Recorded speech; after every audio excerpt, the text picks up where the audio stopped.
Ako si PFC Adonis G. Ñepes, na-assign sa 73rd IB, Infantry, Philippine Army. Isa akong kasapi ng kadre ng Central Front, Sub-Regional Tala, Tanggali Latian Ridge, dito sa area ng Davao Occidental at saka area ng Sarangani. Isa sa mga kadre na marami ding daanan na mga experience ng panggubatan sa AOR ng Sub-Regional Tala.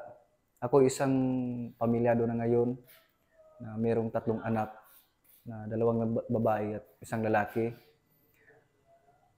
At yung mga nakaraan kong mga experience, na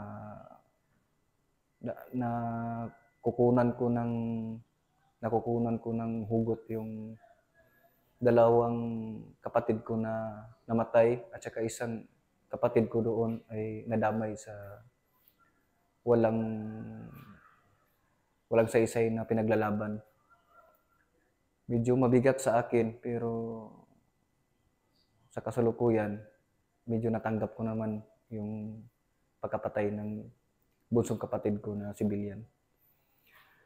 Nagpapasalamat ako kay former Battalion Commander Lieutenant Colonel Marion Angkaw sa malaking tulong niya sa akin, at saka si former Battalion Commander din sa 73rd IB na si Lieutenant Colonel Ronaldo Valdez. Sir, salamat kayo sir sa inyong tulong sa akin sir, na makapasok ako dito sa hanay ng Philippine Army sir. Ngayon sir, nandito na ako sir, isang ganap na kasapi ng Philippine Army sir, na nagpapatunay sir na yung mga black propaganda ng mga NPA sir noon sa Philippine Army sir, na mababangis, talantado at iba pang mga sinasabi nila na black propaganda sa Philippine Army at sa gobyerno sir.